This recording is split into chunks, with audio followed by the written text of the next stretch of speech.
In today's video, I'm going to teach you how to deactivate your Squarespace website.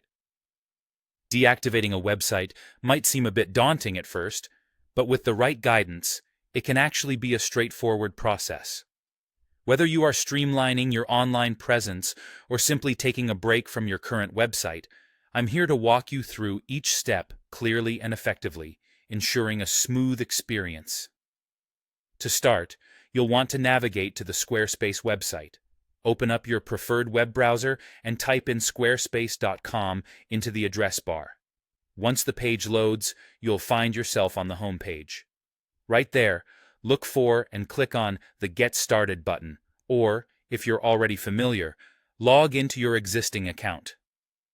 This will bring you to your personal dashboard, which is essentially your control center for all things related to your Squarespace sites.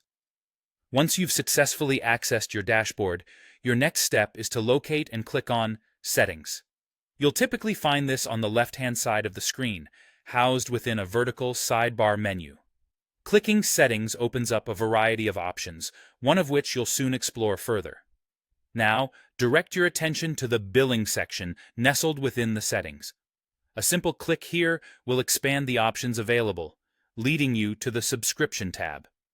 This is where many important functions related to your Squarespace account are managed, including subscription updates and cancellations. When you've made your way into the subscription area, look for the specific subscription you wish to address. Whether you're managing multiple sites or just a single one, it's crucial to select the right subscription that corresponds to the website you aim to deactivate. Once the correct subscription is highlighted, you'll see an option to cancel subscription. If you're currently in a free trial phase, this button might appear as Cancel Trial. Despite the different wording, the action you're taking is essentially the same and will help you pause any ongoing payments and activities associated with that particular account. Having canceled the subscription, your attention should now return to your account dashboard.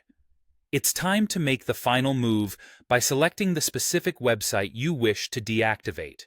This step involves picking out the exact page or service that you want to remove. Look closely, and you'll spot an ellipsis or 3 horizontal dots next to your website listing. By clicking on this ellipsis, a small drop-down menu will appear. Simply select Delete, and you've now effectively deactivated your website.